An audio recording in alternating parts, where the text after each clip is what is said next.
Question number 22 of the Summa Theologia has to do with the providence of God, and this is going to set the stage. We're going to have 4 articles in this question, and really tomorrow when we get into predestination, it's going to get really kind of tricky, and tomorrow is going to be a very challenging one. So this is setting the stage for tomorrow, and this in and of itself is very important. We're in the final 5 questions of the treatise on the one God before we get into the Blessed Trinity, and you might say the attributes of God were what God is, right? He's simple and infinite and immutable and one, right? And the Blessed Trinity is who God is, Father, Son, and Holy Spirit. This is kind of like what God does. You know, he orders a world. He directs things to their final end.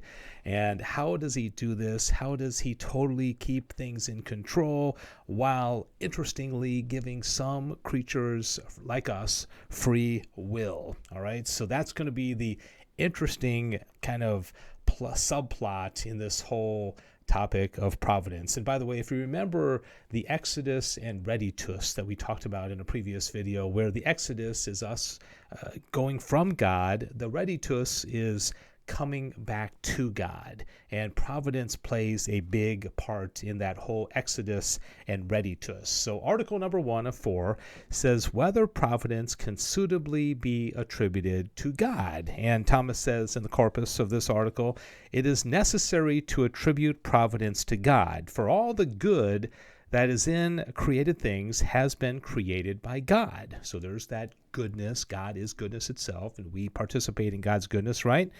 In created things, good is found not only as regards their substance, but also regarding their order towards an end, and especially their last end, which, as it was said above, is the divine goodness. So now you see that God, in a very interesting way, is directing all things to a final end, and that final end is himself, okay? His divine goodness is that to which we are moving, and to what degree are we being pushed or pulled or directing ourselves to some degree? That's the big question. This good of order existing in things created is itself created by God. Since, however, God is the cause of things by his intellect, and thus it behooves that the type of every effect should pre-exist in him, it is necessary that the type of the order of things towards their end should pre-exist in the divine mind. Now, it's important, and then I'll just read this last part, and the type of things ordered toward their end is, properly speaking, providence. So God, all things pre-exist in the divine mind. We've already talked about that, right? And now all these things in the divine mind, remember, God creates through his knowledge, through his will, and now he's directing all things to their final end. He is the final end. And within each of these things, if you go back to Aristotle, who had a big influence on St. Thomas Aquinas, Aristotle taught that when form and matter came together to create a substance or a composite, it had in itself the potential for its end, right? For example, the classic example is an acorn has the potential. It's almost like a desire within that acorn to become an oak tree, or a fetus to become an adult human being, or a puppy to become a dog, right? It's built into it as a final cause or a purpose or an end. And you might say that the way that God has organized the entire world, everything as a whole is directed to a final end, and that final end is none other than God himself. Okay, so that's hopefully a pretty good summary of what is going on in the world and how God's divine providence is in control of it. Article number 2, whether everything is subject to the providence of God. Does anything fall outside the providence of God? Does God care about this little stink bug there, this little individual one particular bug? Thomas is going to say, yes, God is in control of everything, including a little tiny seemingly insignificant little bug like this. We must say, however, that all things are subject to divine providence, not only in general, but even in their individual selves. This is made evident, for since every agent acts for an end, the ordering of effects towards that end extends as far as the causality of the first agent extends. I have mentioned a few times that hopefully what you're learning from these lessons from St. Thomas Aquinas is to see the world differently. When you see a bug, when you see a sunrise, when you see rain, you should attribute it to God and consciously think this is divine providence at work. Things are moving towards some end, and that end is God himself.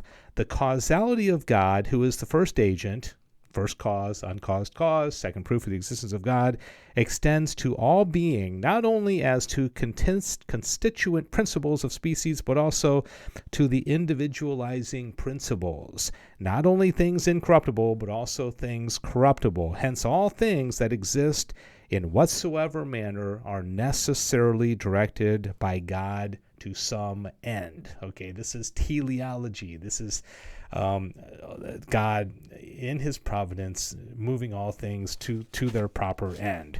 Whether God has immediate providence over everything. Now, what he's going to do in this article is he's going to make a distinction between two different aspects of providence. And it's interesting how he does this. Two things belong to providence, he says, namely the type of the order of things foreordained towards an end. Important word there, foreordained. It's all planned out. It's all in the mind of God.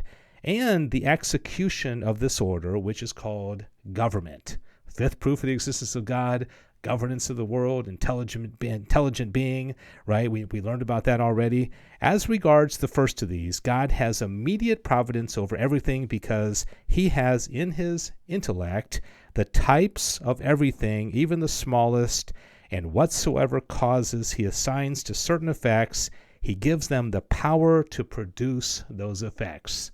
All right, so what Aristotle gave final causes, purpose, and things, Aquinas is saying that was given by God, and that's an aspect of providence. And when you hear about types, you should think about Plato and the forms, his realm of forms that Plato famously talked about, like in his allegory of the cave, right? Whence it must be that he has beforehand the type of those effects in his mind.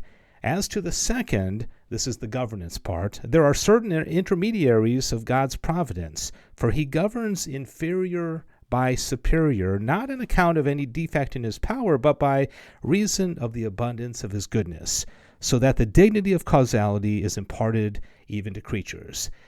For example, there are 9 high grades of angels, right? We're starting with the seraphim and going down to the angels. Why do there need to be nine angels? Well, because they inform each other. They each have different roles and responsibilities and duties. Why do we educate our kids? Why does God just not infuse knowledge into our kids himself? Because he has set up a system where there are intermediaries. There's a universal cause, and then there are also particular causes. And if you look at it that way, as one big drama, one big system that God has established, it really allows you to see the providence of God, to see the order, the beauty, and the hierarchy of things within the created world in such a beautiful, beautiful way.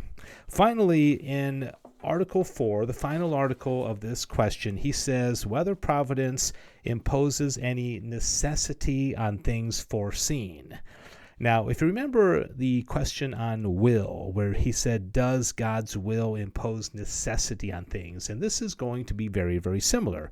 And the reason I put a picture of a man and a dog here is that the dog has a lot more necessity when it comes to providence than the man does. The man has contingencies, he has free will, the dog does not. Divine providence imposes necessity upon some things, not upon all.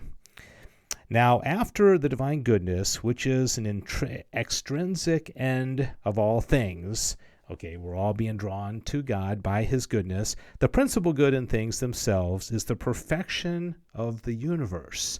That's what this is all about. It's perfection. It is drawing all things to their perfection. All things seek their perfection. We all want to be the best we can. A hummingbird wants to be the best hummingbird it can be. It's seeking its perfection, right? Ants want to build the best mound they can, right? But this is all preordained through God's divine providence, which would not be were not all grades of being found in things.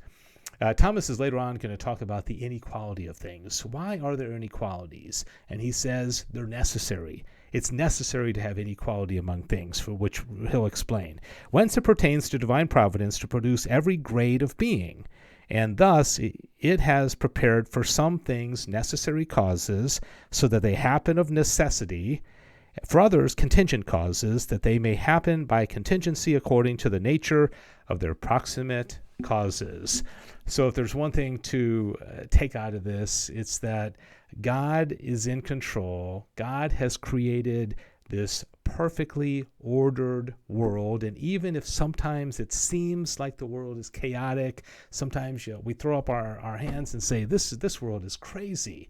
If you think about it, 99.9% of the world runs perfectly. The sun is rising every day, and the water cycle, and the photosynthesis process, the animals are carrying out their lives pretty much perfectly, but we focus on all the little problems. But as we learned in a previous question, God is going to bring all this into his universal cause, his universal plan, and all things are going to work out because all things are being directed to their final end by God through his providence.